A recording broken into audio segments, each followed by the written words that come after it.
నమస్తే, welcome to our channel. నేను సిరి. జగన్మోహన్ రెడ్డి గారికి మోదీ భయం పట్టుకుందా? జగన్మోహన్ రెడ్డి గారు త్వరలో అరెస్ట్ కాబోతున్నారా? సో ఈ అంశాన్ని మనకి వివరించడానికి మనతో పాటు ఉన్నారు ప్రముఖ రాజకీయ విశ్లేషకులు కిలారు నాగార్జున గారు. నమస్కారం సార్. నమస్తే సార్, ఇప్పుడు చూస్తుంటే అసలు జగన్మోహన్ రెడ్డి గారు మొన్నటి దాకా కూడా చూస్తే మనకి బీజేపీకి సపోర్ట్ చేస్తాం కేంద్రంలో అన్ని రకాలుగా, అసలు బేషరతుగా వాళ్ళు ఏదంటే అది అన్నట్టు మాట్లాడిన జగన్మోహన్ రెడ్డి గారు ఇప్పుడు జగన్మోహన్ రెడ్డి గారు బీజేపీకి, మోదీకి కొన్ని అంశాలలో నో అంటున్నట్టు మరి వార్తలు వస్తున్నాయి. ఇందులో వాస్తవం ఉందా? నో అనడానికి కూడా కారణం ఏంటంటే ఈయన అరెస్ట్ చేయడానికి సిద్ధం అవుతున్నారు కాబట్టి ఈ నోలు అంటున్నారు అని చెప్పేసి మరి వార్తలు వస్తున్నాయి. సో మరి ఏమంటారు? యాక్చువల్గా విధి అనేది చాలా విచిత్రంగా ఉంటుందమ్మా. కరెక్ట్గా 6 నెలల క్రితం వైనాట్ 175 అనేటువంటి దీంతో విర్రవీగినటువంటి జగన్మోహన్ రెడ్డి గారు ఇవాళ రాజకీయంగా క్రాస్ రోడ్స్ అంటాం, అక్కడ నిలబడి ఉన్నారు. అంటే ఏ దిక్కున వెళ్లాలో తెలియనటువంటి పరిస్థితి. ఒకవైపున చూస్తే తన పార్టీ తరపున గెలిచినటువంటి ఎమ్మెల్యేలు, రాజ్యసభ సభ్యులు, ఎంపీలు ఎంతమంది తనతో నిలబడ్డారో తెలియట్లేదు. రేపొద్దున స్థానిక సంస్థల ఎలక్షన్ల కోటాలో జరిగే ఎమ్మెల్సీ ఎన్నికల్లో బొత్స సత్యనారాయణ గారు నిలబెడితే వాళ్ళందరూ ఎంతవరకు గెలిపిస్తారో తెలియట్లేదు. ఇకపోతే ఏదో ఒక జాతీయ రాజకీయ పార్టీతోటి పొత్తు లేకపోతే తన పార్టీ నిలబడేటువంటి పరిస్థితి లేదు. కాబట్టి ఒకవైపున కాంగ్రెస్ వైపు చూస్తున్నారు, కాంగ్రెస్ దగ్గర అవటానికి అనేటువంటిది మనం చూస్తూ ఉన్నాం. దానికి తార్కాణంగా ఏంటంటే మొన్న వినుకొండలో జరిగినటువంటి సంఘటనని, ఢిల్లీలో ఆయన ధర్నా చేసినప్పుడు అక్కడికి వచ్చిన వాళ్ళందరూ కూడా ఇండియా కూటమికి సంబంధించినటువంటి వాళ్ళే వచ్చారు. సో ఎన్డీఏ వాళ్ళని, బీజేపీని కూడా నేను ఆహ్వానించాను అన్నప్పటికీ కూడా వాళ్ళు రాకపోవటం, కేవలం వీళ్లతోటే ఆయన అక్కడ షో చేయటం అనేటువంటిది ఏంటంటే అప్పుడే బీజేపీ వాళ్ళ దృష్టిలో కొంచెం నెగిటివ్గా వెళ్ళింది అనేటువంటిది మనకున్నటువంటి సమాచారం. కానీ ఒక రాజకీయ విశ్లేషకుడిగా నాకు అనిపిస్తుంది ఏంటంటే అంతటి ధైర్యం, అంటే బీజేపీని వ్యతిరేకించి కాంగ్రెస్కి దగ్గర అయితే అతని భవిష్యత్తు ఏంటనేటువంటిది అతనికి తెలుసు. ఆల్రెడీ కేసులు వేలాడుతూ ఉన్నాయి కాబట్టి అతను వెళ్ళరు అనేటువంటిది చాలామంది ప్రజలు అనుకున్నటువంటి అభిప్రాయం. కానీ ఎప్పుడైతే చంద్రబాబు నాయుడు గారి అవసరం గట్టిగా కేంద్రంలో ఉన్నది అన్నప్పుడు ఏంటంటే ఖచ్చితంగా ఇక బీజేపీ నా వంక చూడదు అనేది ఆయనకి ఎస్టాబ్లిష్ అయిపోయింది. దానికి కారణంగానే ఇప్పుడు కేసులు వేగవంతం చేయమని చెప్పేసి సిబిఐ కోరటం, సో సిబిఐ హైకోర్టుకి, సుప్రీంకోర్టుకి వెళ్ళేసి దీన్ని చేయాలంటాం, తర్వాత సుప్రీంకోర్టు కూడా వేగవంతం చేయండి కొన్ని కేసులని చెప్పటం. అంటే ఇవన్నీ కూడా బీజేపీ వాళ్ళు ఈయనకు అనుకూలంగా ఉన్నప్పుడు జరగనటువంటి సంఘటన. సో ఇప్పుడు చకచక స్పీడప్ అవుతున్నప్పుడు ఏంటంటే సహజంగానే జగన్మోహన్ రెడ్డి గారు ఒక రకమైనటువంటి భయంలోకి వెళ్తున్నారు.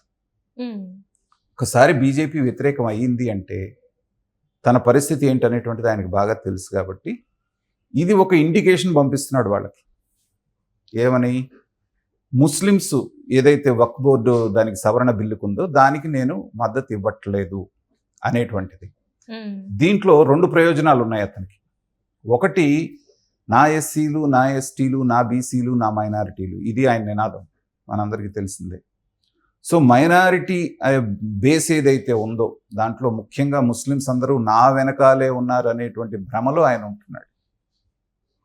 కానీ ఎంతమంది ముస్లిమ్స్ మీద ఈయన జమానాలో, ఈయన పరిపాలనలో దాష్టీకాలు జరిగిన కొన్ని కుటుంబాలే ఆత్మహత్యలు, సెల్ఫీలు చేసి ఆత్మహత్యలు చేసుకున్న సంఘటనలు మనకు తెలుసు. అయినప్పటికీ బీజేపీలో, ఎన్డీఏలో భాగస్వామ్యం కాకపోవటానికి ఉన్నటువంటి ప్రధానమైనటువంటి అవరోధం ఎందుకాగాడు జగన్మోహన్ రెడ్డి గారు అంటే బీజేపీకి దగ్గర అయితే మైనారిటీ ఓట్లు ఎక్కడ పోతాయో అనేటువంటి ఒక భయం.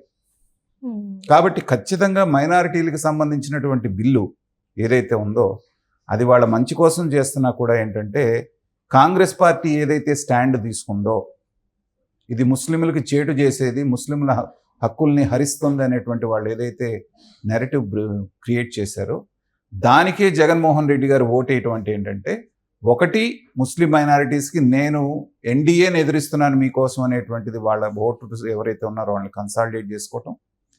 రెండోది, ఎన్డీఏ గవర్నమెంట్కి ఒక చిన్న వార్నింగ్ లాంటిది పంపించడం. చూసారా, నేను అవసరమైతే మీకు వ్యతిరేకంగా కూడా నేను నిలబడగలను, మిగతా వాళ్ళని కూడా నేను అవసరమైతే అడుగు వేయటానికి కూడా నేను వెనకాడనటువంటి ఒక ఇండికేషన్ పంపించడం. ఎందుకంటే ఆయనకి ఇంకా కాస్త హోప్ ఏంటంటే 11 మంది రాజ్యసభ సభ్యులు ఈయనకున్నారు. అడపాదడప వాళ్ళ అవసరం అనేటువంటిది కేంద్ర ప్రభుత్వానికి రాజ్యసభలో అవసరం అవుతుంది. కాబట్టి బిగినింగ్లోనే విజయసాయి రెడ్డి గారు చెప్పారు, చూసారా మేమేం తగ్గిపోలేదు, మాకు 11 మంది వీళ్ళు ఉన్నారు, ఒక 4 ఏమో వాళ్ళు ఉన్నారు, ఎవరు పార్లమెంట్ సభ్యులు, లోక్సభ సభ్యులు, ఎమ్మెల్సీలు ఎంతమంది, ఎమ్మెల్యేలు ఎంతమంది, అందరినీ ఢిల్లీకి తీసుకెళ్లారు కదా. సో ఆ నంబర్ను చూపించి మేము ఇంకా చచ్చిపోలేదని చూపించడానికి అక్కడ ప్రయత్నం. ఇన్ని చేసినా బీజేపీ వాళ్ళు పట్టించుకోవట్లేదు, అపాయింట్మెంట్ అడిగితే ఇవ్వలేదు ప్రధానమంత్రిను అమిత్ షా గారు. ఇవన్నీ చూసిన తర్వాత ఏదో ప్రమాదం పొంచి ఉంది, చంద్రబాబు నాయుడు గారు ఏమన్నా గేమ్ ప్లాన్ స్టార్ట్ చేశారా, నన్ను రాజకీయంగా సమాధి చేయటం అనేటువంటి భయం పట్టుకుంటంతో ఏంటంటే ఇతను కాంగ్రెస్ పార్టీకి దగ్గర అవుతున్నాడు అనేటువంటివి మనకి అడపాదడపా వార్తలు వస్తూ ఉన్నాయి. దాంట్లో కొంచెం నిజం కూడా ఉండవచ్చు.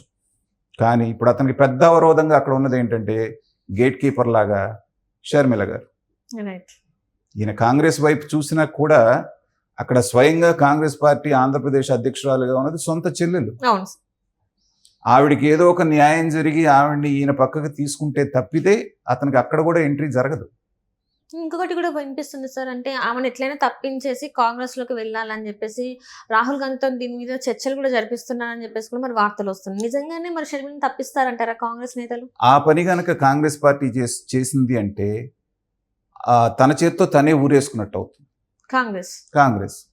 ఎందుకంటే తన పార్టీని, తన కేడర్ను మొత్తాన్ని లాగేసుకొని తనని భూస్థాపితం చేసినటువంటి జగన్మోహన్ రెడ్డి గారిని తీసుకొచ్చి షర్మిల గారిని కాదని, ఎందుకంటే కష్టకాలంలో కనీసం మిమ్మల్ని ఎవరు అనే దిక్కులేనటువంటి స్థాయిలో ఆవిడ వచ్చి తను నిలబడి ధైర్యంగా ఎలక్షన్ ఎదుర్కొన్నప్పుడు ఆవిడని పక్కన పెట్టారు అంటే ఇప్పటిదాకా సగమే చెప్పింది ఆవిడ.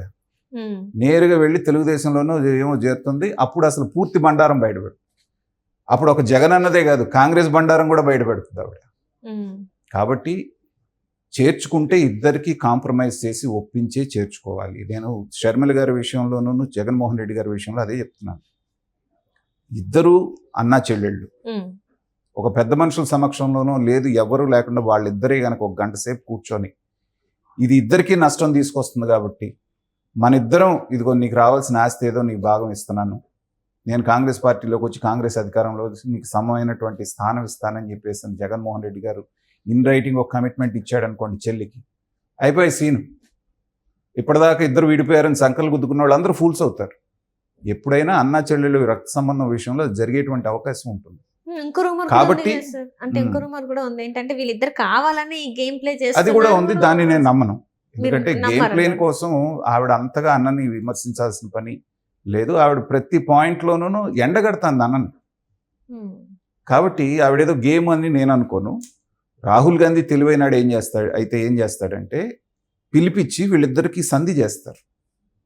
చేసి నువ్వు రావాలి అంటే ఈవెంట్ కూడా ప్రసన్నం చేసుకోవాలి అంటే నువ్వు ఏదైనా సరే ఆవిడకి న్యాయం చెయ్యి అని ఆస్తిలో అతనితో న్యాయం చేయించి పదవుల్లో మేము న్యాయం చేస్తాం నీకు ఏ రాజ్యసభ అని చెప్పి ప్రామిస్ చేస్తే ఈ సమస్య సాల్వ్ అవుతుంది. నాకు తెలిసి దాని వైపుగా ప్రయత్నాలు జరుగుతున్నాయేమో అనేటువంటి అనుమానం నాకుంది. బట్ అది కనుక జరిగింది అంటే షర్మిల తన క్రెడిబిలిటీని పోగొట్టుకున్నట్టు అవుతుంది. ఇప్పటిదాకా ఆవిడకంటూ ఒక ఇమేజ్ని క్రియేట్ చేసుకొని వచ్చింది. అక్కడ ఆస్తిగా పదవిగా వచ్చినా కానీ రాజకీయంగా ఆవిడకి నష్టం జరిగేటువంటి అవకాశం ఉంది.